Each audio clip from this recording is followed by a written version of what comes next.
السلام علیکم ورحمۃ اللہ وبرکاتہ۔ محمد فرمان خان یہ کمنٹ کے ذریعے سے معلوم کرتے ہیں کہ جی بعض لوگ اس چیز کا عقیدہ رکھتے ہیں کہ خنزیر کا نام لینے سے زبان ناپاک ہو جاتی ہے، اور بعض اس بات کو بھی کہتے ہیں کہ خنزیر کا نام لینے سے وضو ٹوٹ جاتی ہے، اور بعض یہ بھی کہتے ہیں کہ خنزیر کا نام یعنی سور کہنے سے جو ہے 40 دن تک کی دعا قبول نہیں ہوتی، اور بعض یہ بھی کہتے ہیں کہ خنزیر کا نام لینے سے جو ہے وہ ایمان سے خارج ہو جاتا ہے۔ تو بہت ساری باتیں عوام میں پھیلی ہوئی ہیں۔ انہوں نے کمنٹ کے ذریعے سے مجھے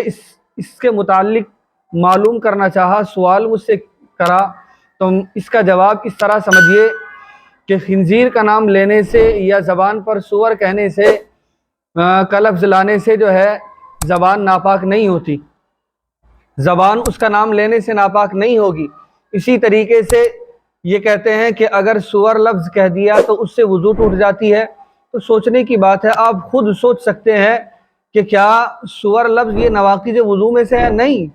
بلکہ سور کا لفظ استعمال کرنے سے، یہ نام کہنے سے زبان سے وضو سے کوئی عمل دخل نہیں ہے، اس کا وضو سے کوئی اس کا لینا دینا اور کوئی اس سے تعلق نہیں ہے۔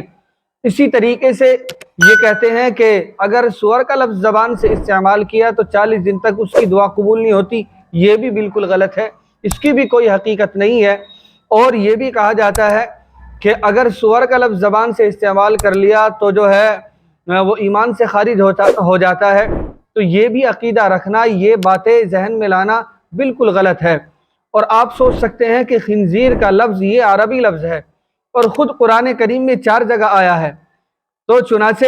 اور اللہ تبارک و تعالیٰ نے قرآن کریم کی تلاوت کا حکم دیا ہے، تو قرآن کریم میں جو خنزیر کا لفظ آیا ہے، اسی طریقے سے انگلش میں اس کو پگ کہتے ہیں،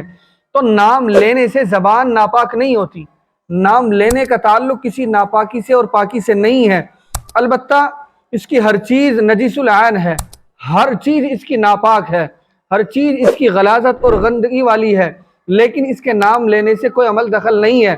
اور جب آپ کسی چیز کی برائی بیان کر رہے ہو، مثلا کسی جانور کی خوبی بیان کر رہے ہو یا کسی کی جو ہے برائی بیان کر رہے ہو، تو اس کا نام تو آپ کو لینا پڑے گا۔ آپ اگر یہ کہتے ہیں کہ ایک ایسا جانور ہے کہ بالکل ناپاک ہے، وہ ایسا جانور ہے کہ اس کی ہر چیز ناپاک ہے، ہر چیز اس کی غلاظت والی ہے، تو پھر آپ یہ کہتے رہو گے کہ وہ جانور ہے، تو وہ جانور کے نام سے تو جو ہے کوئی سمجھ نہیں پائے گا، اس سے تو اشارہ کرو گے تو کسی کی سمجھ میں نہیں آئے گا۔ آپ کو اس کا نام تو لینا پڑے گا کہ بھئی وہ جانور ہے کون سا، وہ ہے خنزیر، وہ ہے سور۔ تو چنانچہ نام لینے سے تبھی تو اس کی جو ہے پتہ لگے گا کہ وہ جانور جو ہے اتنا ناپاک ہے، غلیظ ہے، ہر چیز اس کی ناپاک ہے، اس سے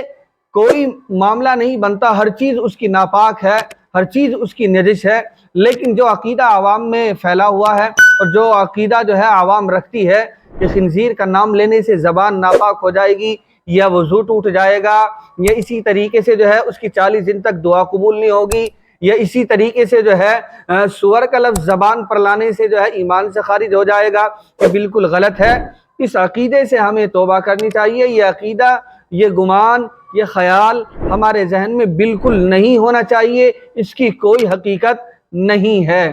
مجھے امید ہے کہ یہ مسئلہ آپ کی سمجھ میں آ گیا ہوگا۔ اگر آپ کی کوئی رائے ہے اس کے متعلق، کوئی مشورہ ہے، یا آپ کوئی مسئلہ معلوم کرنا چاہتے ہیں تو آپ کمنٹ کیجئے اور ہم سے مسئلہ معلوم کیجئے۔